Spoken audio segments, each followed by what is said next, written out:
எப்பவுமே உங்க மனசு நெகட்டிவா மட்டுமே நினைக்குதா? பாசிட்டிவா எதுவுமே எடுத்துக்க மாட்டேங்குதா? நான் உங்கள் விளைவில் சகோதரி எம்எஸ்கே பிரியா. எப்பவுமே எதிர்மறையான எண்ணங்களும், எதிர்மறையான சிந்தனைகளும், நடக்கிறது எல்லாமே நெகட்டிவாவே நடக்குதா? அப்படின்னு உங்களுக்கு நடந்துகிட்டு இருக்குதா? அப்படின்னா, இதிலிருந்து விடுபட தான் நாங்கள் உங்களுக்கு உதவி புரிகின்றோம். அப்போ உங்களுக்குள்ள இருக்கக்கூடிய எண்ணங்கள், சிந்தனைகள், அறிவு இதுதான் உங்களை இயக்குது. அப்போ இயல்புக்கு மாற்றமான அந்த நெகட்டிவ்னு சொல்லக்கூடியது எதிர்மறையான எண்ணங்கள், சிந்தனைகள் உங்களை ஆக்டிவேட் பண்ணுது. ஆனால் பார்க்குறது எல்லாமே அப்படியே இருக்குது. உதாரணத்துக்கு நீங்கள் எங்கேயாவது வெளியில் போவீங்க. வெளியில் போகிறப்போ வீட்டில் இருக்கிறவங்க சொல்லுவாங்க, பார்த்து பத்திரமா போ அப்படிம்பாங்க. உடனே உங்களுக்கு ஆக்டிவேட் ஆயிரும். இப்போ ஏன் இப்படி சொன்னாங்க? அப்போ போகிறப்ப ஏதாவது ஆக்சிடென்ட் ஆயிருமோ? அப்போ ஆக்சிடென்ட் ஆகிட்டா ஆஸ்பத்திரியில் யாராவது சேர்த்திருவாங்களோ? சேர்த்திட்டாங்கன்னா யார் பேரண்ட்டுக்கு சொல்லுவாங்க? ஒருவேளை எனக்கு ஏதாவது ஆயிடுச்சுன்னு சொல்லி அவங்களுக்கு ஏதாவது ஆயிருமோ? இப்படின்னு எதிர்மறையாக திங்க் பண்ணும். அதே மாதிரி வீட்டில் சாப்பிட உட்காந்தா கூட பொறுமையாக சாப்பிடு அப்படின்னு ஒரு வார்த்தையை சொல்லிட்டா, ஐயோ அப்போ என்ன ஆயிரும்? அப்போ நான் ஏதாவது அவசரமாக சாப்பிட்டு தொண்டையில் சிக்கிடுமோ? தொண்டையில் சிக்கிடுச்சுன்னா அது வெளியில் வராமல் சிரமப்பட்டு ஆஸ்பத்திரிக்கு ஆம்புலன்ஸ் வச்சு கூட்டிகிட்டு போவாங்களோ? வயிற்றெல்லாம் அறுத்து அது இது பண்ணுவாங்களோ? இப்படின்னு சொல்லி எதுக்கெடுத்தாலுமே A to Z எதிர்மறையாகவே திங்க் பண்ண ஆரம்பிச்சிடும். இதுதான் உங்களை நிம்மதி கெடுக்குது. அப்போ இந்த பழைய அறிவின் பதிவில் நீங்கள் இயங்கிக்கிட்டு இருக்கிறப்ப இந்த மாதிரி எதிர்மறை சிந்தனைகள், எண்ணங்கள் உங்களை அக்குமுலேட் பண்ணிவிட்டு உங்களை இயல்பு நிலைக்கு மாற்றமாக செயல்பட வைக்கிறதுனால தான் மற்றவங்கள மாதிரி நிம்மதியாக உங்களால் இருக்க முடியல. அப்போ நிம்மதிங்கிறது வேற எங்கேயும் கிடைக்காது, நம்மளுக்குள்ளே இருக்குது. நம்மளுக்குள்ளே இருக்கிற அறிவின் பதிவை மறுசீரமைக்கணும். அதுக்கு தான் நாங்கள் உங்களுக்கு உதவி புரிகின்றோம். அப்போ நீங்கள் ஒவ்வொரு வார்த்தைக்கும், ஒவ்வொரு எண்ணத்துக்கும், ஒவ்வொரு நடந்த நிகழ்வுக்கும், நடந்து கொண்டிருக்கின்ற நிகழ்வுக்கும், இனிமேல் என்ன நடக்கும் அப்படிங்கிறதுக்கும் ஒவ்வொரு வார்த்தை அர்த்தம் வச்சுக்கிட்டு அதுக்குள்ளே தான் ட்ராவல் பண்ணுவீங்க. அதுதான் உங்களுக்கு பிரச்சனையாக மாறுது. இதைத்தான் நாங்கள் உளவியல் பகுப்பாய்வு செய்து இதை மறுசீரமைக்க ஸ்டெப் பை ஸ்டெப்பாக தெரப்பியோட்டிக்காக உங்களுக்கு மென்டார்ஷிப்பில் கொடுத்துட்டு வர்றப்போ நீங்கள் இந்த பிரச்சனையிலேருந்து விடுபட்டு இயல்பாக இருக்க முடியும். இத்தனை நாள் ஒன்றுமே இல்லை, திடீர்னு என்னமோ பக்கத்து வீட்டில் நடந்த நிகழ்வு மாதிரி எனக்கு வந்துருமோன்னு எனக்கு பயமாக இருக்குது.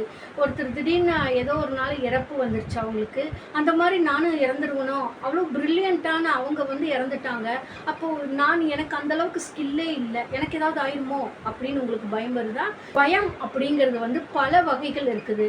அந்த பயம் வர்றதுக்கு காரணம் என்னென்னா உங்களோட அறிவு பதிவு மனசை இயக்கிறது தான். அதனால தான் நாங்கள் சொல்கிறோம் அறிவே மனம் அப்படின்னு சொல்லி. அப்போ ஆரம்ப காலகட்டத்தில் ஏதோ ஒரு நிகழ்வை நீங்கள் கேட்டிருப்பீங்க, இல்லை அதை பார்த்து வளர்ந்துருப்பீங்க.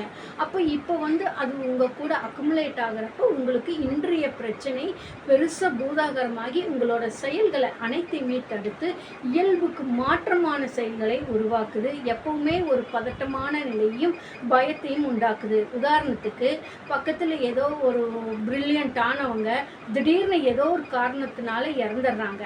அப்போ உங்களுக்கு திடீர்னு நான் இப்படி தான் இருக்கணும், எனக்கு பயம் வருதல்ல, அவங்களுக்கு இருக்கிற மாதிரியே பிரச்சனையெல்லாம் எனக்கு இருக்குது. அவங்களுக்கு பொருளாதாரத்தில் பிரச்சனை இருந்தது, எனக்கு பொருளாதாரத்தில் பிரச்சனை.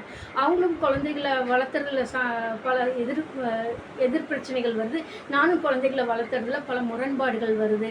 அவங்க வீட்லேயும் ஹஸ்பண்ட் அண்ட் ஒய்ஃப் அடிக்கடி சண்டை பிடிச்சிக்கிறாங்க, நாங்களும் அடிக்கடி சண்டை பிடிச்சிக்கிறோம். அவங்க நார்மல் ஆகிக்கிறாங்க, அதே மாதிரி நாங்களும் நார்மல் ஆகிக்கிறோம். ஆனால் அவங்களுக்கு வந்த மாதிரி இறப்பு எனக்கு வந்துருமோ அப்படின்னு சொல்லி பல நிகழ்வுகள் ஒன்றுக்குள்ளே ஒன்று கோர்த்துக்கும். ஏன்னா ஆரம்ப காலகட்டத்தில் நீங்கள் ஏதோ ஒரு நிகழ்வை பார்த்துருக்கலாம். உதாரணத்துக்கு நீங்கள் சிறு வயதாக இருக்கிறப்ப நீங்கள் ஏதாவது ஒரு படம் பார்த்துருக்கலாம்.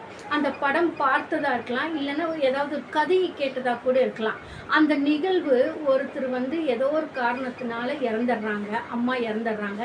அந்த அம்மா இறந்த உடனே அப்பா இன்னொரு திருமணம் பண்ணிட்டு அந்த வரக்கூடிய சித்தின்னு சொல்கிறவங்க இவங்களை சாப்பாடு கொடுக்காம டார்ச்சர் பண்ணுற மாதிரி ஏதோ ஒன்று பார்க்குறப்ப எனக்கு ஏதாவது ஆயிடுச்சுன்னா என் ஹஸ்பண்ட் 2வது மேரேஜ் பண்ணிட்டு வந்துட்டா என் குழந்தைகளை டார்ச்சர் பண்ணுவாங்களோ அப்படின்னு சொல்லி ஒன்றுக்குள்ளே ஒன்று லிங்க் ஆகி உங்களை தூங்க விடாமல் பதட்ட நிலையிலேயே வச்சுருக்கும். தூங்குறப்போ கனவுல வருது. அந்த கனவு பகீர்னு ஒரு பயத்தை உண்டாக்கி விருக்குன்னு எந்திரிச்சு உட்காந்துட்டு விடிய விடிய ஒரு 11 மணிக்கு படுத்தீங்கன்னா 12:30 இந்த மாதிரி கனவு வந்துட்டு அப்படியே விழிப்பு நிலையில் வந்துட்டு ஒரு பதட்ட நிலையில் இருக்கீங்களா? நீங்கள் இயல்பான முறையில் தான் தூங்க போவீங்க. எந்தவித கவலையும் இருக்காது, எந்தவித கமிட்மெண்ட்டும் இருக்காது, மன நிறைவாக தான் இருக்கிறீங்க. ஆனால் என்னன்னு தெரியல, தூங்கிடுறேன்.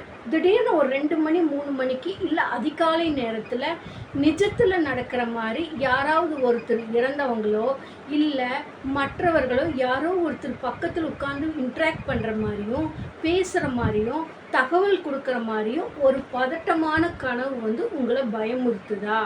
அப்போ இது வந்து உங்களுக்கு அமுக்கப்பட்ட நினைவுகளும் மறக்க முடியாத நினைவுகளும் குற்ற உணர்வுகளும் உங்களுக்குள்ள அதிகமாக இருந்துச்சுன்னா இந்த மாதிரி சிந்தனை எண்ணம் உங்களை உள்ளுக்குள்ளே ஓடிட்டே இருக்கிறது தான் அந்த இரவு நேரத்தில் தூக்கத்துக்கு பாதி தூக்கத்துக்கு அப்புறம் உங்களை ஆக்டிவேட் பண்ணுது.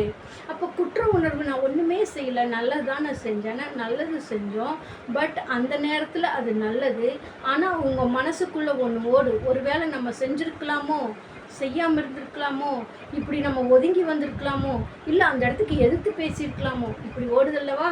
இதுதான். அப்போ இதைத்தான் நம்ம முறைப்படுத்துறதுக்கு உளவியல் பகுப்பாய்வு மற்றும் சிகிச்சைகள் தேவைப்படுது. அதனால் கனவு வந்துச்சுன்னா பயந்துக்க வேண்டாம், இதுக்கு தீர்வு முறை இருக்குது. கனவை கண்டு இறந்தவர்களோ மற்றதோ ஏதாவது தான் இறந்து போகிற மாதிரியோ தனக்கு ஏதோ நடந்த மாதிரியோ பக்கத்தில் ஒருத்தர் இறந்த மாதிரியே தனக்கு நிகழ்ந்துருமோ அப்படின்னு எல்லாம் கனவு வந்துச்சுன்னா நீங்கள் பயக்க வேண்டியதில்லை. அதற்கு உளவியல் பகுப்பாய்வு உங்களுக்கு உதவி புரியும். உங்களோட அறிவின் பதிவில் எதெல்லாம் சேர்த்து வச்சுருக்கிறீங்க, இப்போ ப்ரெசண்ட்டில் எதை பார்த்து நடந்துக்கிட்டு இருக்கிறீங்க, இதை முறைப்படுத்தி வழிப்படுத்திட்டோம்னா இது போன்ற பாதிப்பிலிருந்து உங்களை பாதுகாத்து இயல்பு நிலைக்கு கொண்டு வர முடியும். இதை செய்யாத பட்சத்தில் தான் தனிமையை விரும்புவீங்க. தனிமை உங்களுக்கு பிடிச்சி போயிடும். யாரோடையும் பேச பிடிக்காமல் நீங்கள் ஒரு சர்க்கிள் போட்டுட்டு வாழ்கிறப்போ உங்களோட பிரச்சனைகள் உங்களுக்கு அதிகமாயிடும். இதுக்கு தான் எங்களோட நிறுவனம் உங்களுக்கு உதவி புரிகின்றது. MSK life clinic foundation MSK mentorship ப்ரோக்ராமில்.